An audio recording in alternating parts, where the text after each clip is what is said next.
इसके जो एट्रीब्यूट्स हैं वो employee ID, name, department ID, sorry department name, salary, course title और डेट कंप्लीटेड। अब इसमें जो आपको फंक्शनल डिपेंडेंसीज गिवन हैं, उसमें ये है कि जो आपका एम्प्लॉय आईडी है, वो डिटरमिन कर रहा है नेम को, डिपार्टमेंट नेम को और सैलरी को। और एम्प्लॉय आईडी और कोर्स टाइटल ये दोनों मिल के डिटरमिन कर रहे हैं डेट कंप्लीटेड को। ठीक है, ये दो आपके पास फंक्शनल डिपेंडेंसीज गिवन है इस रिलेशन एम्प्लॉय के लिए। अब आप इसको ट्रांसफॉर्म करें सेकंड नॉर्मल फॉर्म के अंदर इस गिवन टेबल को इंडिपेंडेंसीज को देखते हुए।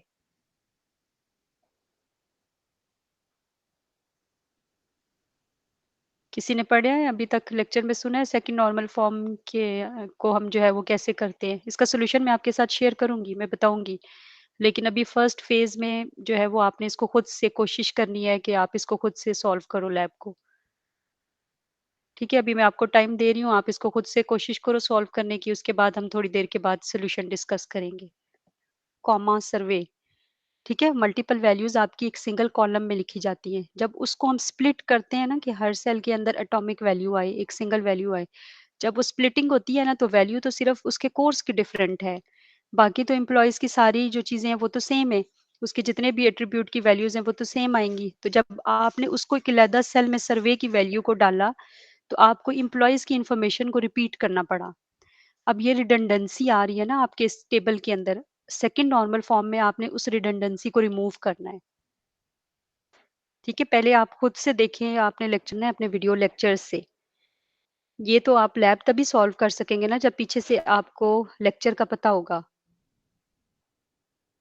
ठीक है, इस तरीके से अभी यहाँ पे तो आपको लैब का सोल्यूशन मैं बता दूंगी, लेकिन आपको खुद से वो चीजें नहीं आएंगी। फिर आपने पहले देखना है कि नॉर्मलाइजेशन देखिए पीछे से बेसिक्स चल रही होती हैं। अब जैसे आप सीधा सीधा आके कहो कि मुझे सेकंड नॉर्मल फॉर्म समझा दें, आपको पता है सेकंड नॉर्मल फॉर्म की दो कंडीशंस में से सबसे पहली कंडीशन ये होती है कि आपका table it should be in first normal form. तो अब ये पीछे से लिंक्ड है ना टॉपिक्स आपस में। अब आपको फर्स्ट नॉर्मल फॉर्म ही अगर नहीं आती तो आपको कैसे पता होगा कि आपका टेबल फर्स्ट नॉर्मल फॉर्म में है या नहीं है? तो अब आपने उसको सेकंड नॉर्मल फॉर्म में कन्वर्ट करना है। जब हम थर्ड नॉर्मल फॉर्म की बात करते हैं तो आपका जो टेबल है उसकी मतलब थर्ड नॉर्मल फॉर्म की जो प्रॉपर्टीज या कैरेक्टरिस्टिक्स हैं उसमें भी दो पॉइंट्स होते हैं। पहला पॉइंट ये होता है कि your table should be in second normal form, और फिर अगला स्टेप आता है कि हमने कोई स्पेसिफिक रिडंडेंसी इसमें डिपेंडेंसी रिमूव करनी होती है। तो अगर आप पीछे से लेक्चर्स को सुनेंगे नहीं, पीछे से बेसिक कॉन्सेप्ट्स को आप जो है वो क्लियर नहीं करेंगे, तो आगे फिर आपके लिए प्रॉब्लम हो जाएगी। ठीक है, आप अभी थोड़ा सा वेट करें, बाकी स्टूडेंट्स को खुद से सॉल्व करने दें जिनको आती है। उसके बाद हम मैं आपको बताती हूँ कि क्या होती है और हमने इस टेबल पे सेकंड नॉर्मल फॉर्म कैसे जो है वो टेबल को सेकंड नॉर्मल फॉर्म में लेके आना है। ये बाकी स्टूडेंट्स कोशिश कर रहे हो आप लोग? मैम ये फंक्शनल डिपेंडेंसीज का बता दें दोबारा। बच्चे ये जो फंक्शनल डिपेंडेंसी बेसिकली आपके जो टेबल के एट्रीब्यूट्स होते हैं उनके दरमियान रिलेशनशिप को बताती है, और उसकी बेस पे आप अपने टेबल की कीज को आइडेंटिफाई करते हैं। ठीक है, अब जैसे फॉर एग्जांपल आपका ये जो टेबल था एम्प्लॉय का, इसमें एक फंक्शनल डिपेंडेंसी है employee ID determines name, department name and salary, या कि name department name, name means employee name, department name and salary is functionally dependent on employee id। इसका मतलब ये है कि अगर हमें employee id पता चल जाए तो हमें पता चल जाएगा कि ये कौन सा एम्प्लॉय है, उसका क्या नाम है, वो किस डिपार्टमेंट में काम करता है और उसकी सैलरी कितनी है।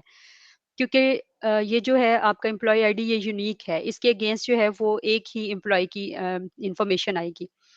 दूसरी फंक्शनल डिपेंडेंसी जो है वो क्या कह रही है कि आपका जो एम्प्लॉय आईडी है और आपका जो कोर्स टाइटल है ये दोनों मिल के डिटरमिन करेंगे कि वो कोर्स कब कंप्लीट हुआ। ठीक है, यानी कि उस एम्प्लॉय ने वो कोर्स कब कंप्लीट किया है। तो ये इन्फॉर्मेशन कब पता चलेगी? ये इन दोनों को अगर हम कंबाइन करेंगे तो ये दोनों मिल के डिटरमिन कर रहे हैं। अब डेट कंप्लीटेड ना तो एम्प्लॉय आईडी के ऊपर डिपेंड कर रही है, ना ही वो कोर्स टाइटल के ऊपर डिपेंड कर रही है, क्योंकि यहाँ पे जो हमारा सिनेरियो, ये जो हमारा रूल है, रूल ये है कि आपको जो हमने ये चीज उसमें से निकालनी है कि, या उसमें से आपको कि हमने ये चीज आइडेंटिफाई करनी है कि कौन सा जो एम्प्लॉय आईडी है उसने ये वाला कोर्स, जैसे फॉर एग्जांपल अगर मैं ये जानना चाह रही हूँ कि 101 एम्प्लॉय आईडी ने एडवर्टाइजिंग का कोर्स कब कंप्लीट किया, तो मेरे पास एम्प्लॉय का आईडी और कोर्स का टाइटल, ये दोनों वैल्यूज होंगी, ये इन्फॉर्मेशन होगी, तभी मैं उसको डेट कंप्लीटेड को डिटरमिन कर सकती हूँ। तो आपका जो डेट कंप्लीटेड का एट्रीब्यूट है, this is dependent on attributes employee ID and course title. ठीक है, बोथ इन दोनों के ऊपर जो है वो डिपेंड कर रहा है फंक्शनली। तो फंक्शनल डिपेंडेंसी क्या है? फंक्शनल डिपेंडेंसी आपके टेबल के एट्रीब्यूट्स या वो कॉलम्स जो हैं उनके दरमियान रिलेशनशिप को बताती है, फंक्शनल डिपेंडेंसी। ठीक है, और फिर उसकी बेस पे आप इसमें से कीज को आइडेंटिफाई करते हो। तो ये इसका बेसिक पर्पस होता है। तो ये आपको इस टेबल के अगेंस्ट दो फंक्शनल डिपेंडेंसीज गिवन है, तो अब आपने इन फंक्शनल डिपेंडेंसीज को देखना है और इसको आपने एनालाइज करना है और इसमें देखना है कि कौन सी ऐसी डिपेंडेंसी आ रही है जो कि सेकंड नॉर्मल फॉर्म में रिमूव की जाती है। मैम ठीक है, और फिर उसको रिमूव करने का प्रोसेस क्या होता है, कैसे वो हम निकाल देते हैं, उसको यहाँ से खत्म कर देते हैं। मैम कोर्स टाइटल भी एम्प्लॉय आईडी। हमने डीकम्पोज किया तो इस तरीके से किया कि एक टेबल यहाँ से बन जाएगा और एक टेबल यहाँ पे बन जाएगा जो कि कंपोजिट की के साथ। तो जो वाला एट्रीब्यूट जो है वो पार्शली डिपेंड कर रहा था पार्ट ऑफ की के ऊपर, उसको हमने अलग करके दूसरे टेबल में डाल दिया है, और जो की थी कंपोजिट की वो एज इट इज हमने इसके अंदर ऐड कर दी है। मैम तो अब आपका जो टेबल है वो सेकंड नॉर्मल फॉर्म में है। जी मैम बच्चे। इसमें जो है सिंपली हम लोग बस ये देखते हैं ना कि एक टेबल में से कितने मजीद टेबल्स बन सकते हैं। नहीं, एक टेबल में से कितने मजीद टेबल तो ऐसा सच नहीं बनते, हमने उस टेबल को उस स्टेट में लेके जाना होता है कि जहाँ पे मजीद हमारे पास कोई पार्शियल डिपेंडेंसी ना आ रही हो। पार्शियल डिपेंडेंसी ना आ रही हो। हाँ ओके हाँ, मतलब असल जो मकसद होता है पार्शियल डिपेंडेंसी को हम रिमूव करते हैं ना। ठीक तो हो गया। पार्शियल अब देखें, एक ही एट्रीब्यूट की वजह से इश्यू आ रहा था ना कि वो एट्रीब्यूट जो है वो पार्शियली भी डिपेंड कर रहा था पार्ट ऑफ की के ऊपर। तो फिर हमने उसको लैदा ही टेबल में ही डाल दिया है। अब वो अकेला जो एट्रीब्यूट है वो दोनों जो की है कंपोजिट की, उसके ऊपर इंटायरली डिपेंडेंट है। मतलब आप ये कह सकते हैं कि मतलब एंटिटीज को हमने अलग कर दिया ताकि एट्रीब्यूट्स उसी के ही सिर्फ हों और किसी टेबल के ना हो। एंटिटी को एक नया टेबल बनाया है। टेबल तो आपके पास एक ही था ना, बेसिकली आपने टेबल की मैं डीकम्पोजिशन, टेबल की ना डीकम्पोजिशन आपने की है। जी जी वही मैम, ठीक हो जी गया। को और कौन से स्टूडेंट है ये? मोहम्मद पूरा नाम यहाँ पे आ नहीं रहा। कौन कह रहे थे, मैं बताऊं? मैं बता देता हूँ मैम। जी काशिफ। जी हाँ जी, एक्सप्लेन करें आप। मैम असल में फर्स्ट नॉर्मल फॉर्म होती है ना जिसमें मल्टी वैल्यू ना हो एक एट्रीब्यूट के, वो हमारी फर्स्ट नॉर्मल फॉर्म होती है जिसमें एटॉमिक वैल्यूज होती है, वो तो हमें दी हुई है। जी जी दूसरा है कि एग्जैक्टली। हमने रिडंडेंसी पार्शली रिडंडेंसी जो है ना वो खत्म करनी है। वो जिस तरह है कि अभी जो एम्प्लॉय की आईडी वो बार बार आ रही है और कोर्स भी मुख्तलिफ है। एक एम्प्लॉय ने मुख्तलिफ कोर्स तो किए होते हैं लेकिन वो एम्प्लॉय का डाटा जो है ना बार बार हम ना लिखें, इस चीज़ को हमने ख़त्म करना है। ये रिडंडेंसी जो है हमने ख़त्म करनी होती है। जी तो जी बिल्कुल। अगर हम कोर्स वाली चीज़ें चेंज करेंगे, अगर कोर्स का डाटा हमसे हमने मॉडिफाई करना है तो साथ में हमें वो सारे एम्प्लॉय का डाटा हर जगह मॉडिफाई करना पड़ेगा। या अगर मुख्तलिफ कोर्सेज किए हैं, एक एम्प्लॉय का डाटा हमने चेंज करना है तो वो मुख्तलिफ जगहों पे चेंज करना पड़ेगा, इसलिए हम सेकंड नॉर्मल फॉर्म यूज़ करते हैं। तो इसमें एम्प्लॉय का डाटा हम अलग से कर देंगे और कोर्सेज का अलग से कर देंगे। एम्प्लॉय वाले में एम्प्लॉय आईडी प्राइमरी की है जो है वो होगी, और कोर्स में जो हम टेबल बनाएंगे उसमें कोर्स टाइटल जो है वो हमारी प्राइमरी की होगी। तो हमारी प्राइमरी की बाकी जो है एट्रीब्यूट्स को डिफाइन कर रही है यहाँ पर। तो इसमें ठीक है, बिल्कुल अभी सही। हमने पार्शली डिपेंडेंसी जो है ना ख़त्म करनी है। जो डेट कंप्लीटेड है इसके साथ हमने एसोसिएट करना है, तो इसमें हम दो सब टेबल बनाएंगे ना, डीकम्पोज कर देंगे। फर्स्ट वाले जो हमारे पास सिंगल टेबल था, इसमें फर्स्ट टेबल हमारे पास बनेगा एम्प्लॉय का और सेकंड बनेगा कोर्स का। फर्स्ट वाले में एम्प्लॉय आईडी जो है वो हमारी प्राइमरी की होगी और वो आगे उसका नेम और डिपार्टमेंट और सैलरी जो है वो डिफाइन करेगी, ताकि हमारे पास एक एम्प्लॉय का सिंगल जो है ना वैल्यू आए। एक ही दफ़ा हम उसकी आईडी लिखें, एक ही दफ़ा उसका डिपार्टमेंट और सैलरी लिखें, हमें बार बार डिफाइन ना करना पड़े। सेम लाइक कोर्स जो है, एक कोर्स टाइटल जो होता है एक ही होगा, अभी बार बार हमें कोर्स टाइटल ना लिखना पड़े। ठीक जी है, सही मैम। बता रहे। जी जी बिल्कुल सही बताया आपने, thank you. Ma'am partial dependency ये होती है कि मतलब एक से ज़्यादा कीज़ पर वो मतलब कर रही हो डिपेंडेंट। नहीं नहीं, आपकी पार्शियल डिपेंडेंसी आपकी तब आती है जब आपकी की जो होती है वो कंपोजिट की हो। ठीक है, उसमें फिर आपका कोई नॉन की एट्रीब्यूट अगर पार्शियली डिपेंडेंट होता है ना पार्ट ऑफ की के ऊपर, जी जी जैसे इस केस में हम एक मिनट में थोड़े सोल्यूशन को ऊपर लेके जाऊं।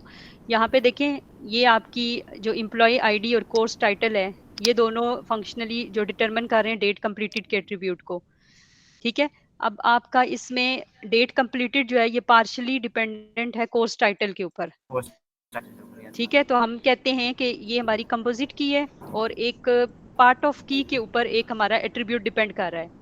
तो ये वायलेशन है सेकंड नॉर्मल फॉर्म की। सेकंड नॉर्मल फॉर्म ये कहती है कि आपका जो कोई भी नॉन की एट्रीब्यूट जो है वो पार्शियली डिपेंडेंट ना करे पार्ट ऑफ की के ऊपर, बल्कि इंटायरली डिपेंडेंट करे, यानी कि ठीक हो फुली गया। फंक्शनली डिपेंडेंट हो आपकी पूरी की के ऊपर। तो ये अब जब हमने टेबल अलहदा किया तो अब डेट कंप्लीटेड जो है ये फुली फंक्शनली डिपेंडेंट हो जाता है आपके एम्प्लॉय आईडी और कोर्स टाइटल के ऊपर, ठीक हो गया। लेकिन मैम ठीक है। इसके अंदर जो प्राइमरी किया वो हमारी एम्प्लॉय आईडी रहेगी या कोर्स टाइटल हो जाएगी? नहीं, जो आपका ये वाला टेबल होगा ना एम्प्लॉय वाला, इसमें जी, आपकी जी। जो प्राइमरी की एम्प्लॉय है वो आईडी आपका है। एम्प्लॉय आईडी है। जी, जो ये वाला टेबल है ना आपका, इसमें आपका एम्प्लॉय आईडी और कोर्स टाइटल है। कोर्स क्यों है? टाइटल तो बनाओ। Reason yes. मैंने आपको बताई थी कि आपका जी, जो जी। सिनेरियो है या जो आपका बिजनेस रूल है वो ये है कि यहाँ पे आपका वो वाला व्यू या वो वाला टेबल बनेगा कि जिसमें ये चेक करना है कि कौन से एम्प्लॉय ने कौन सा कोर्स कब कंप्लीट किया है, कब कंप्लीट किया हुआ है? Yes ma'am. ठीक है। अब एक जैसे हमने सिर्फ कोर्स की बात की, वो तो हमें पता है कि अगर कोर्स पता हो तो उसकी डेट कंप्लीशन क्या है। लेकिन अब 101 एम्प्लॉय ने मल्टीपल कोर्सेज रजिस्टर कराए हुए हैं, तो उसका हम ये नहीं कह सकते कि उसने एक ही डेट पे खत्म कराए। जैसे 107 एम्प्लॉय है, इसने एडवर्टाइजिंग का कोर्स जो है वो 15 तारीख को कंप्लीट किया, 15 मार्च को। और जो 107 एम्प्लॉय आईडी है, इसने ई कॉमर्स का कोर्स कंप्लीट किया 21 मई को, ठीक है। तो ये आपकी जो है दोनों मिल के बताएंगी कि उस एम्प्लॉय ने पर्टिकुलर कोर्स कब कंप्लीट किया।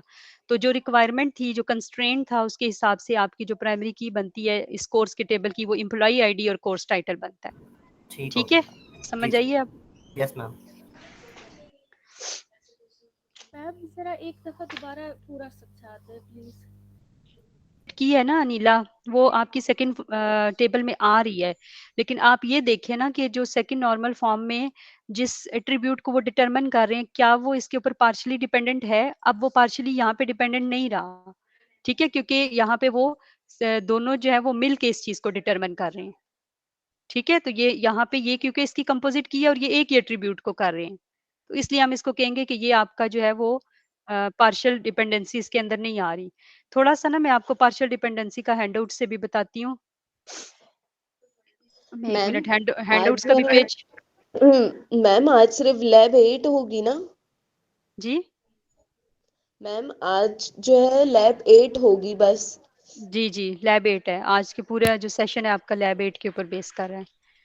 आप लोगों को पार्शियल डिपेंडेंसी में थोड़ी कंफ्यूजन है, ये थोड़ा सा ना ट्रिकी है, इसको ना समझना पड़ता है, टाइम देना पड़ता है, डिफरेंट एग्जांपल्स के साथ इसको करना पड़ता है। मैं आपके साथ ना स्क्रीन शेयर करके ना मैं आपको थोड़ी सी मैम पार्शियल सिलेबस भी डिपेंडेंसी। शेयर नहीं किया इस दफा CS 403 का चले मम्मा मिड टर्म का। आ गई। जी, सिलेबस जो है ना इसका वो आपका इंशाल्लाह 1-2 दिन तक अनाउंस हो जाएगा। अभी इसका डिसाइड हो रहा है कि आपके कितने लेक्चर्स इसमें जाने हैं, ठीक है। तो मैम इंशाल्लाह इसका 1-2 दिन में हो जाएगा मैम अनाउंस। क्या हमारा मैं प्रैक्टिकल वैसे लैब जो है? नेक्स्ट हमारी लैब आ रही है ना मिड से पहले वो लास्ट होगी, तो इसमें अगर हम सारे जो है रिवाइज कर लें लैब्स तो ये अच्छा रहेगा, क्योंकि लेकिन मैं तो सेकंड लैब में आया था, बहुत अच्छा समझाती हैं। ये मेरी नहीं इस सेकंड लैब है। एक दफा मैंने पहले लैब में आया था, वो मैंने 3 लैब्स इकट्ठी की थी उसमें। अच्छा, इसमें ये है ना कि फिर आपकी जो बाकी लैब्स है ना वो भी साथ-साथ चलेंगी ना। अब आगे आपकी वीक 9 की लैब आ जी जाएगी मैम, ना, इस तरह ये ही 8 है है ना। अभी लास्ट 20 मिनट या 30 मिनट्स में हम वो क्लियर कर सकते हैं, क्योंकि वो एक रिवीजन होगी ना। रिवीजन में तो बंदे को आता है, मैम पहले वो चीजें पढ़ी होती हैं, गो थ्री हो लेता है। मैम इस प्रैक्टिकल का भी चलें मिड देखते हैं वाला अगर टाइम बचा तो। नहीं इसका डेटाबेस नहीं का है, आपका इस इसका नहीं है। हाँ जिसका तो फाइनल है ना मैम, क्योंकि जी, प्रैक्टिकल जी। बाद का। ठीक हो गया। इसका सिर्फ फाइनल टर्म है और आपकी बाकी ग्रेडेड एक्टिविटीज़ हैं।